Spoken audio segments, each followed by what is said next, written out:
the ark is brought into the temple. So all the work that Solomon performed for the house of the Lord was finished. And Solomon brought in the things that his father David had dedicated, the silver, the gold, and all the utensils, and he put them in the treasuries of the house of God. Then Solomon assembled at Jerusalem the elders of Israel, all the heads of the tribes, and the leaders of the fathers' households of the sons of Israel, to bring the ark of the covenant of the Lord up from the city of David, which is Zion. All the men of Israel assembled themselves before the king at the feast, that is in the 7th month. Then all the elders of Israel came, and the Levites picked up the ark.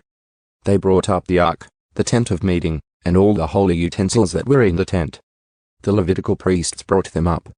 And King Solomon and all the congregation of Israel who had assembled with him before the ark were sacrificing so many sheep and oxen that they could not be counted or numbered. Then the priests brought the ark of the covenant of the Lord to its place, into the inner sanctuary of the house, to the most holy place, under the wings of the cherubim.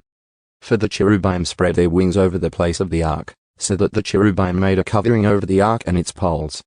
The poles were so long that the ends of the poles of the ark could be seen in front of the inner sanctuary, but they could not be seen outside. And they are there to this day.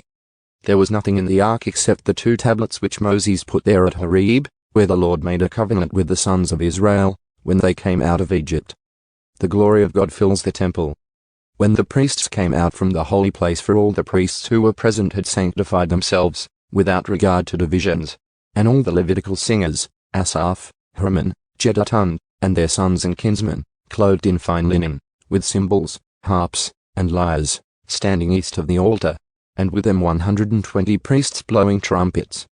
In unison, when the trumpeters and the singers were to make themselves heard with one voice to praise and to glorify the Lord, and when they raised their voices accompanied by trumpets, cymbals, and other musical instruments, and when they praised the Lord, saying, He indeed is good, for his kindness is everlasting, then the house of the Lord, was filled with a cloud, so that the priests could not rise to minister because of the cloud, for the glory of the Lord filled the house of God.